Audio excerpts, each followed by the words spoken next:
I am still in a sleeveless shirt, even though it is officially autumn, but I'm starting to think ahead towards autumn and to winter when it comes to deals that are going to be coming up in the stores, at least I hope, and I want to be able to stock up on some of those. So in this video today, I'm going to show you some of the things I'm doing to prepare for colder temperatures and hopefully for some of those deals that are coming up.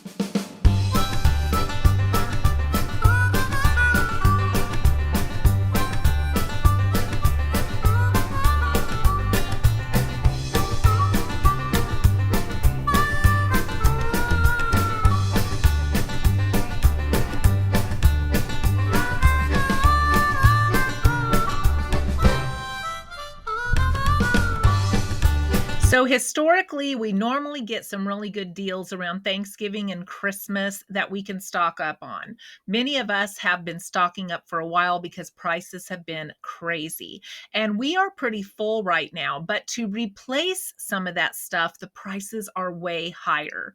So over this time period through October, I'm going to try to use down a lot of what I have and make space for some of those great deals that I hope are coming up in the stores around the holidays. We had a lot of beans stored up, and we still had some diced ham that was frozen in the freezer and diced up from the holidays. So we made some ham and beans and some cornbread this week. I have found that making some pre-mixed dried mixes keeps me from buying convenience foods that are a lot more expensive. Today I'm going to show you how I keep my cornbread mix made up so that I can just grab it quickly, throw in 3 ingredients, pop it in the oven, and have it ready to go, just like I bought a prepared one in the grocery store. Now, I make this gluten-free, and it is the recipe that I have found that is closest to regular cornbread, and that's because it doesn't call for much flour, and that's why I love this recipe. But you can absolutely use regular flour in this recipe as well. So all it calls for is salt, cornmeal, flour, and baking powder. That's all that goes in this mix. Now I'm going to use Bob's 1-to-1 gluten-free flour in this mix, but I pre-make it in jars, and we recently used this one up so it looks a little powdery. I'm not going to rinse that out. It's ready to go. It has the ingredients that I add to it right on the front. And that way, when I'm ready to make it, I can just pop it in a bowl, add 1 egg, 1 cup of milk, 1/4 cup of oil, and it is ready to be put in a pan and put in the oven. This is so easy. You will wonder why you ever paid upwards of $5 for a gluten-free cornbread mix, or buying cornbread mix at all, even if you eat gluten. So let me show you how simple this is. So I have my jar ready to go. I have my funnel. These things are like $1. They are worth their weight in gold. They help so much when you're making your own prepared mixes. And all I need on this recipe is 1.5 cups of cornmeal. Now, right now I have white cornmeal. I just reuse this container. I freeze my cornmeal in between, and then I just put it in here when I need it. So we're going to add in 1.5 cups of cornmeal. This would work better if I had a wider mouth jar, but it's what I had from before, so I'm just going to reuse it. And then all it calls for is 1/2 cup of flour. And I'm going to use this Bob's gluten-free 1-to-1 flour, but you can use regular flour. 4 teaspoons of baking powder, or you can do 1 tablespoon and 1 teaspoon. It's exactly the same thing.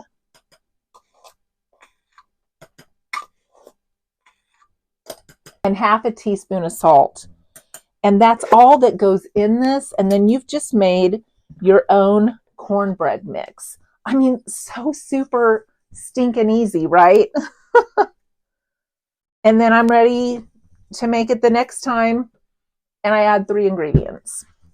The next thing I'm going to do is I'm taking this round steak that I bought on markdown. It was $4.62 for 3/4 of a pound. I've been using 3/4 of a pound when I make beef stew. And so I just threw this in the freezer when I bought it on markdown. Today I'm going to chop it up, put it in the crock pot, and start making that stew meat nice and tender. Sometimes it's easier to chop these up when they're frozen than when they're fresh, I've found. But buying this stuff on clearance makes it where we still have some beef dishes this winter. Beef has gotten so expensive that I don't purchase it anymore unless I can get an exceptional deal. I have found if I let the meat thaw just a tiny bit, I can cut it very easily with the arthritis that I have in my hands. Trying to cut it when it's thawed is really hard on my thumbs and my wrists. So I cut this up. As you can see, it made a lot. I have some homemade onion soup mix. I'll link that video at the end for that recipe. And I put in 5 tablespoons of that. And then I have some of my frozen homegrown celery that I'm going to throw in the crock pot with it. Now I'm going to add a little bit of water. I'm going to let this cook until it's tender. I could freeze it from there and then I'd have it ready to go as a base if I decided to cook it later, or I could go ahead and make something from it. But at least that will be prepped and that will be out of the freezer. Our first overnight freeze date for this area is around October 17th or October 18th. So I am slowly working on trying to repot some of my vegetable plants because, as several of you know who have followed me, I bring those in during the winter time and continue to grow all winter. I've had a lot of luck over the last few years growing onions and celery, green peppers, and Swiss chard in the house during the wintertime. So I have other reasons why I want to prep and prepare before winter. Winter is not my favorite time of the year, and I get really cold and I don't want to risk like falling on the ice or the snow. I don't want to get out and drive in it or push a shopping cart across the parking lot or try to unload groceries at home. I use a wagon to get them from the car to the house because I don't park right next to the door. So, those are some of the reasons that I like to prep and prepare. I have gone to Texas the last couple of years in the winter time, but I usually don't leave until January or the middle of January, and we can have some significant winter before then. So, I don't want to have to get out and about. And I feel like I've been preparing myself for that by slowing down on how often I need to go to the grocery store and becoming more resourceful with the things that I already have at home and making sure I have a good supply of things.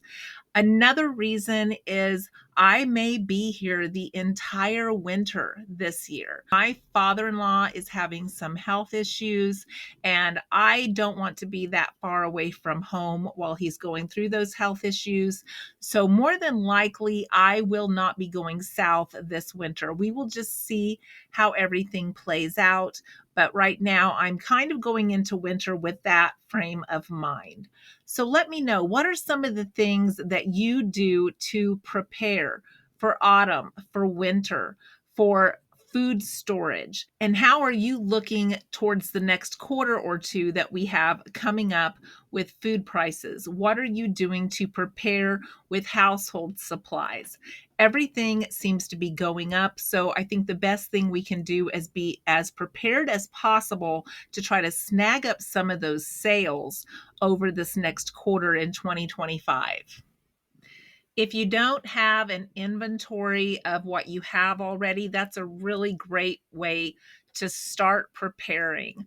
I know I would now be lost without that inventory. And until I retired, I did not have a good inventory. And I have seen how beneficial it is. I keep a rolling list of the things I'm getting low on, and then I watch for sales for those. So I have things on my list that I'm always watching for. It doesn't mean I am totally out of things that I can prepare. I may be totally out of that item, like that beef steak that I used for beef tips. I think that's the last one that I had in the freezer. So that went on my list, and I will keep my eye out for any type of beef that is on markdown. That's a good price for me to stock up on. But I can make other things. If I don't end up finding any beef, then we'll just use something else. But I keep that rolling list, and I always know what I'm getting low on. And that has helped so much. It helps with worry, it helps with planning, it helps with knowing what you have so that you don't have to run to the store to buy things to make recipes, because you pretty much already know what you have and you can put things together to make recipes because you have that valuable information. So if you haven't started with an inventory, I encourage you, just start small. Maybe start with your freezer. Your freezer is a great place to start because so many things get hidden in there. We have a chest freezer, and for many years, I didn't know what was on the bottom half. I talked to my sister-in-law the other day, and she was talking about needing to throw out some things in her freezer. And I said, why do you need to throw them out? And she said, well, we bought chicken. We didn't know we had chicken. It's now been in the bottom so long, it looks like cardboard. And I suggested to her that she start an inventory, because with a chest freezer, especially, you don't know what's in it and you don't want to dig. And I spent so much valuable time when I was working digging because I thought I had chicken and I didn't, or buying chicken and then finding out I already had chicken. It was just a vicious cycle. And she agreed with me that she really needed to take everything out, get organized, which that helped me as well. I have meat in one place, vegetables in one place, cheese in one place. I know where to dig, and I have it listed what I have. So when I'm digging, at least I know I'm not digging in vain. I know there should be another cheese in there, and I know it should be in a general area. And that really does save time, even though it seems like it's a lot of work. So a lot of people just don't know what they even have. And that keeps us in that perpetual cycle of purchasing things because we're just not sure what we already have. I've also decluttered to the point in my closet that I actually know what I need. And since I haven't spent the last 2 winters here, I haven't worried too much about winter clothing. I have had to wear it some in January in Texas, but I just take a couple of tops and rotate those because I don't need them overall for the 3 months that I'm down there. So checking to see that our clothing is going to meet expectations for winter is very important. I have a couple of pair of new boots that I've bought in the last couple of years to keep my feet warm. I have fuzzy socks. I have some heavier jeans, and I have some heavier sweaters that I can wear. And I just went through like all of my jackets yesterday to see what jackets I have to wear. Several of them were work jackets that I wore to be dressed up when I still worked in the office. I listed those on eBay. Several of them didn't fit well anymore. I found one that did, and I was like, yay, I have a new jacket to wear. Not really, it's an old jacket, but it fits perfectly, and I didn't think it did. So that went right into the working part of my closet and not into the storage part of my closet. So getting things in our closet that we know fit us and getting rid of the rest of that stuff is so important. We don't want to go into winter thinking we have a jacket or a sweater or jeans and then we can't find them or they don't fit anymore. So preparing our clothes and our shoes is also another important part of getting ready for winter. I hope you've enjoyed this little chat today about how I am preparing for winter and for autumn. I hope it's encouraged you to maybe take a look at your food, at your clothing, at your household supplies to prepare yourself going forward, and maybe using up some things that you have to make space for some of these sales. So we will be prepared going into the new year with some affordable things for our home. Thank you for listening today. I always appreciate the time you spend with me, and I hope you will join me in the next video.